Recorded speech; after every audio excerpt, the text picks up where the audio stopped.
Breaking news. Thank you. Or breaking news. Somewhere in the world there's something happening, or a couple got married that you may or may not know, and it's breaking news. And really, this video is just a thank you to my subscribers, a general discussion, and I would like to say a rant. I don't do a lot of rants. I mean, unless I've carefully thought through what I want to say to a point where at least I have a few notes so I don't go rambling off, because I tend to do that, as most of you know, and that's where the thank you comes in. Thank you for being tolerant of my bullshit over all the years.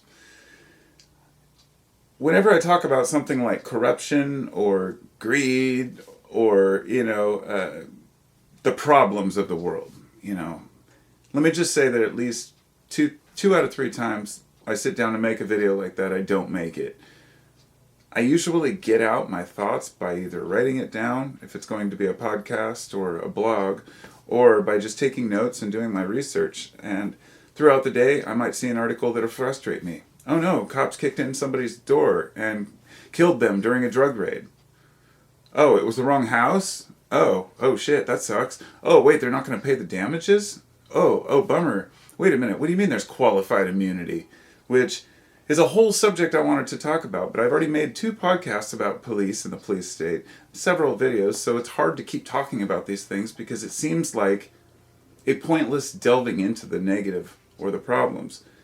And a lot of people really just kind of roll their eyes at these things, like, well, doesn't affect me, until you get your door kicked in and tear gas shot into your house, and for the wrong house kind of thing. That's just a metaphor for the bigger picture of people getting caught up in the net of trivial laws, regulations, fines, people who go to prison or go to jail, get out and have to pay all these fines and fees, then they get in trouble again, added more fines, or the vicious circle of having your license suspended, then having to get to work, then getting fines on top of the suspended license and getting it suspended again. There's this theory called social Darwinism, I heard somebody put it that way, which just is like the Ayn Rand theory. And Ayn Rand was a gal from the early 1900s to mid that basically just had this whole theory that libertarians, a lot of them love, that basically the government shouldn't get in the way of business. Business should just do as it pleases, and things will work itself out in the end, in other words. It's a very loose-knit philosophy. The only thing I'm going to say about her is just this one question I had whenever I hear her name. I think that, there are so many inconsistencies in the belief that you can't have government, but that business will regulate itself, and vice versa. And one of the things she said is that altruism is pretty much the foolish notion, the idea that man should always work for himself or herself. Of course, you should be first and foremost, but that altruism itself, sacrificing yourself for others, is foolish. But go on to say that what we really do need is a military, a court system, and a police force. Which right there, as we all know as Americans or any society, those 3 groups, the police force, the military, they tend to protect the corporate interests of America, right? Not always the people, even though that's kind of supposed to be what they do. But anyhow, I'm not going to go into insulting Ayn Rand or the libertarian movement or any of that, because that's kind of the point I'm making, is that these are things that people get all wrapped up in. What's the best form of government?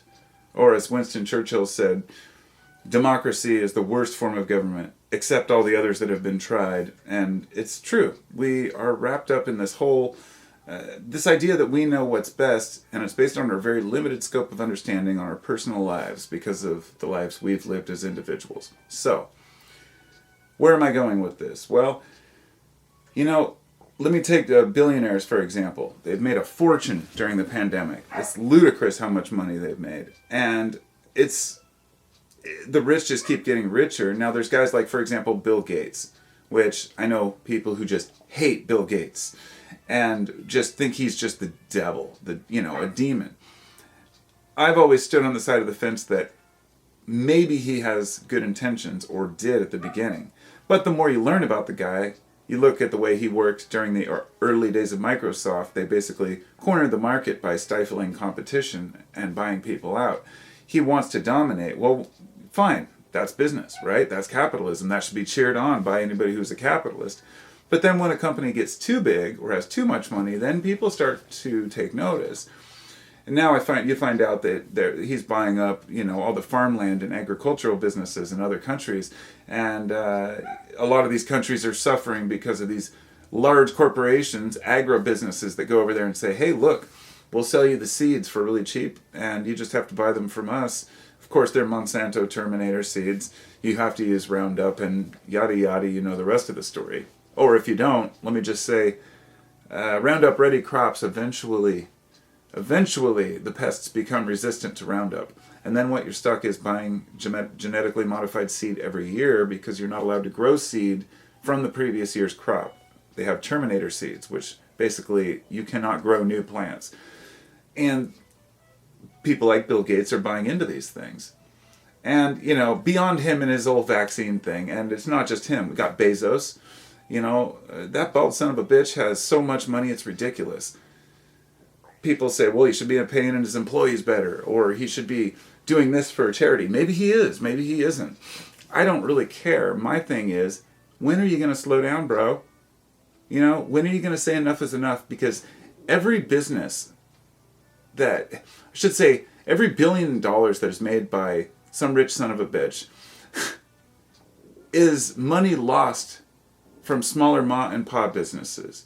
The middle class has been stifled by not just automation, but what's been going on with, automation as well as cheaper labor, and now it's like multiplied by 10 because everybody's ordering online, and the pandemic, businesses can't even open that should be open. So we're left in a tough situation. I mean, a lot of Americans are really hating it right now. A lot of people around the world are hating it, but I'm an American, so But this idea that the market will regulate itself, I think, is ludicrous.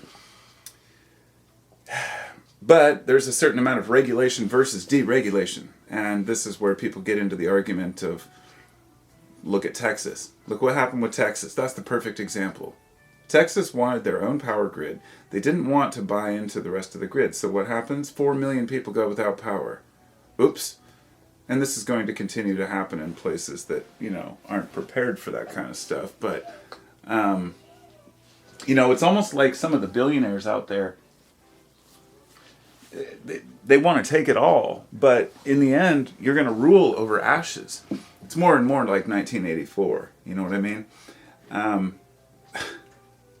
And like I said, the poor keep getting held down by court fines, fees, smaller licensing fees and laws that small companies have to go through in order to keep their business afloat.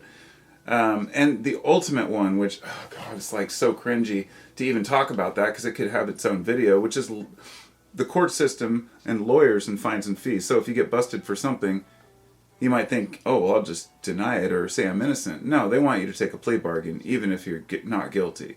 It's simpler on the courts. Then you have to prove without a doubt if you actually do go to trial. Then you have to pay for a lawyer, and it's very expensive, and most people can't afford it. But a lot of companies can just afford to screw everybody else over.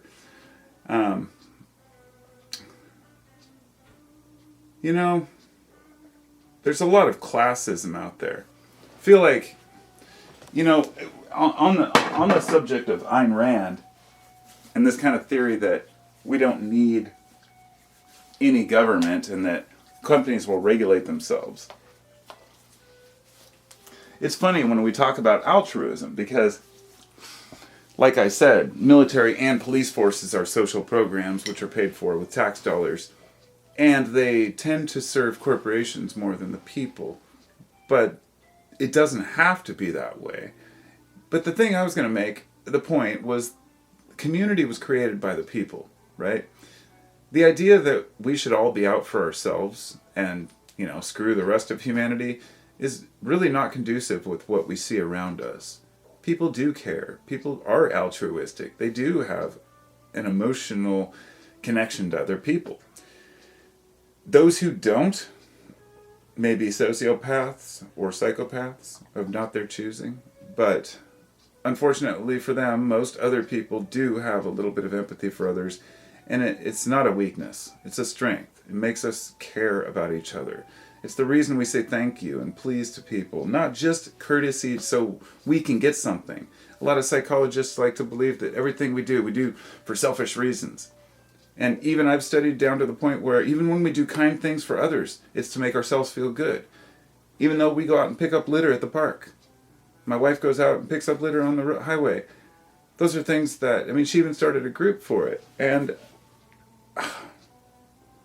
the idea that for a person to think that, well, we do that for ourselves, it shouldn't matter. Because we do feel good. The question isn't whether we feel good if we do something for others or for our community. It's whether we should feel good. Or rather, whether we do feel good or why we feel good. It's a natural reaction, just the same as hugging, oxytocin. You can't reduce it to just chemicals, but a lot of people do. Kind of look around at what animals do. We protect each other just like they do. And so anyway, enough talking about horrible things. No. I've got a book here of all my notes that I've taken over the years.